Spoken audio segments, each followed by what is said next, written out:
Bonjour, c'est Macha la Russe en français et aujourd'hui je vais vous faire une vidéo avec les choses que j'ai ramenées de France. Je ne sais pas si ça vous intéresse, mais je pense que vous avez peut-être l'occasion de voyager ou des fois vous voulez ramener des choses à des gens que vous connaissez. Et ça peut être intéressant, qu'est-ce que les gens ils prennent dans leur bagage parce que ça fait du poids. Donc, si je ramène un truc, c'est que j'ai vraiment besoin. Soit je ne peux pas en trouver chez moi et j'ai vraiment besoin, soit ça me rappelle des choses, soit c'est beaucoup plus cher chez moi. Donc, je ne sais pas si ça vous intéresse, mais je vais vous montrer ce que j'ai ramené. Alors, après, il y a des choses, j'ai eu cette idée un petit peu tard. Que j'ai déjà mangé, par exemple, mais je vais vous expliquer quand même. Après, il y a des choses que j'ai encore et je peux vraiment vous montrer. Alors, vous savez que dans ma vie, avant, pendant des années et des années, je voyageais en France plusieurs fois dans l'année.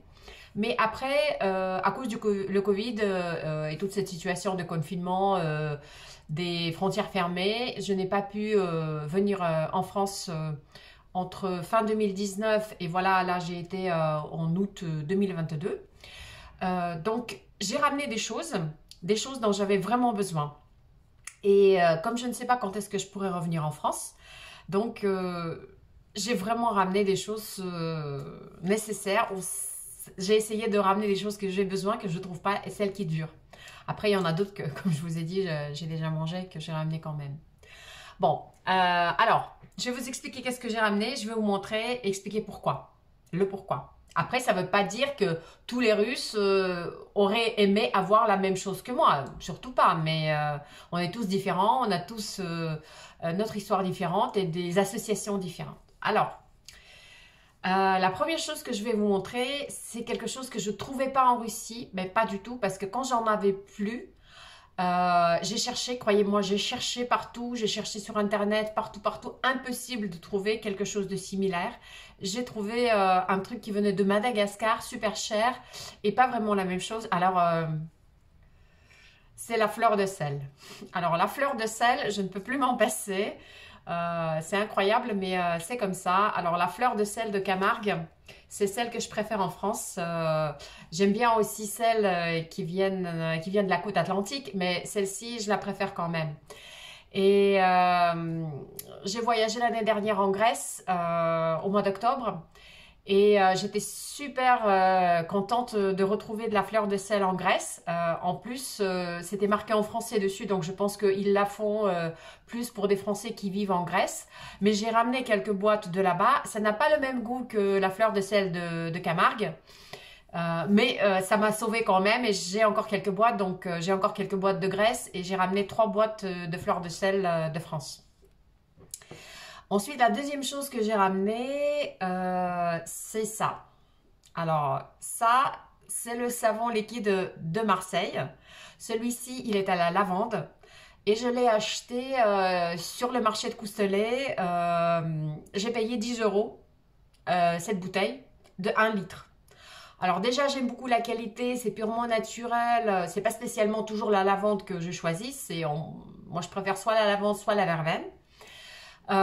Mais je trouve pas en Russie quelque chose qui ferait vraiment l'analogie. Bien évidemment, il y a du savon liquide, il y a beaucoup de marques, etc., etc.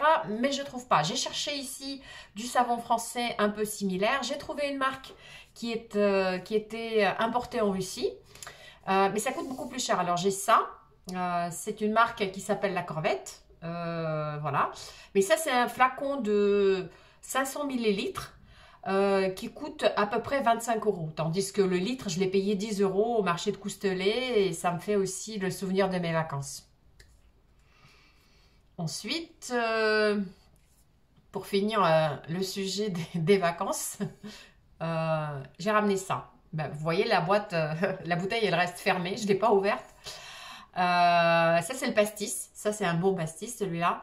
Et moi, je ne bois pas beaucoup de pastis. Je peux boire un tout petit peu en été. En Russie, il n'y a pas de pastis du tout. Vous ne trouverez pas. En tout cas, moi, j'ai jamais réussi d'en trouver. Donc, c'est juste impossible. Les Russes, en général, quand on leur fait goûter le pastis, ils n'aiment pas le goût. Mais moi, c'est le souvenir des vacances. Et comme ça dure très longtemps, une bouteille comme ça, En 2020, 2021, j'en avais encore un petit peu. Là, j'en ai plus de mes réserves d'avant. Voilà, donc je me suis bien servie et ça m'a un petit peu soulagée pendant les effets de Covid.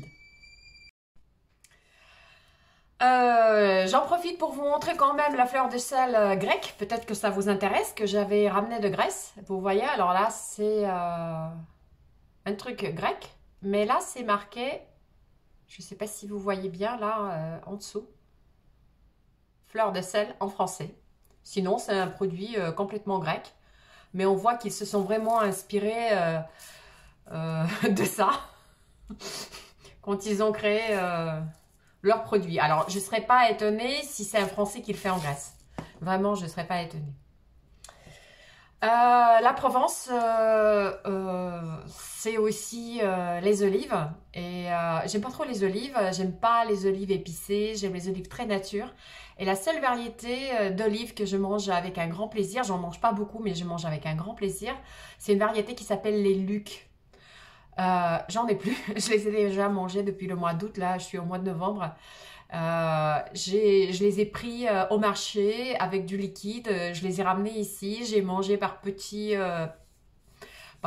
poignées, je dirais comme ça, et c'était super sympa. Alors si vous connaissez pas, j'ai pu trouver ça que en Provence sur un marché, à Coustelet également, et pas tout le temps en plus. Donc, mais ça c'est vraiment une variété que j'aime beaucoup.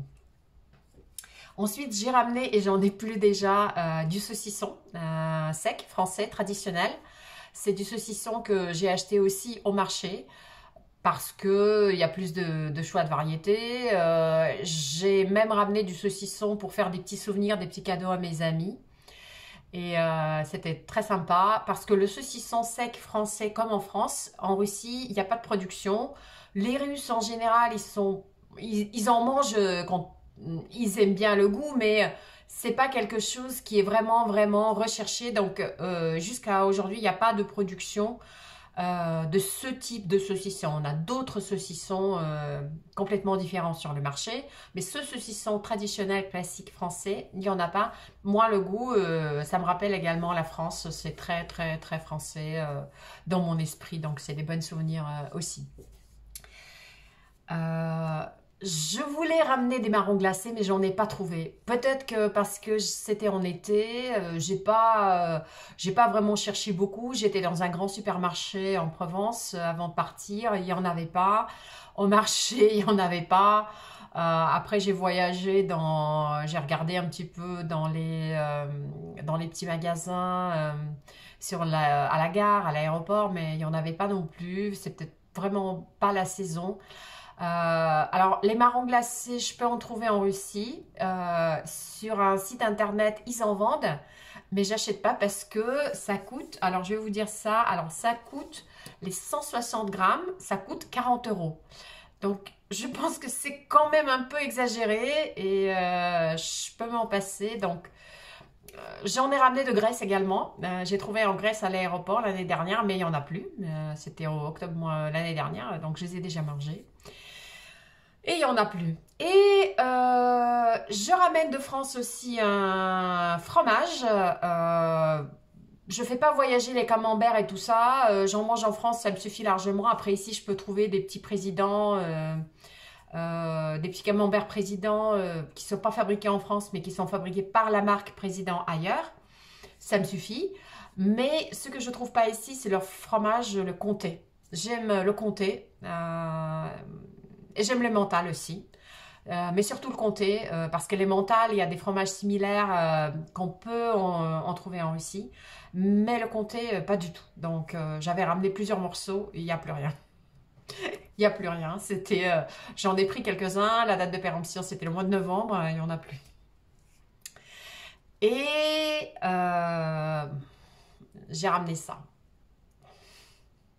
C'est pour finir la vidéo, je pense que c'est très logique. Alors le foie gras, les Russes, ils s'en foutent un peu. Ils feront pas la différence entre un foie gras en bloc, entier, ou un pâté de foie gras. Pour eux, foie gras, c'est foie gras, c'est tout ça. Ils comprennent pas trop la différence. Je pense que la plupart des Russes, ils avaient goûté surtout le pâté du foie gras.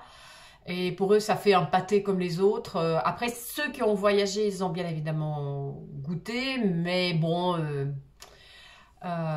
ça leur a pas peut-être fait un déclic. Moi, j'ai eu l'occasion une fois de venir passer Noël en France. En plus, dans une famille française. Et dans une région de foie gras en plus.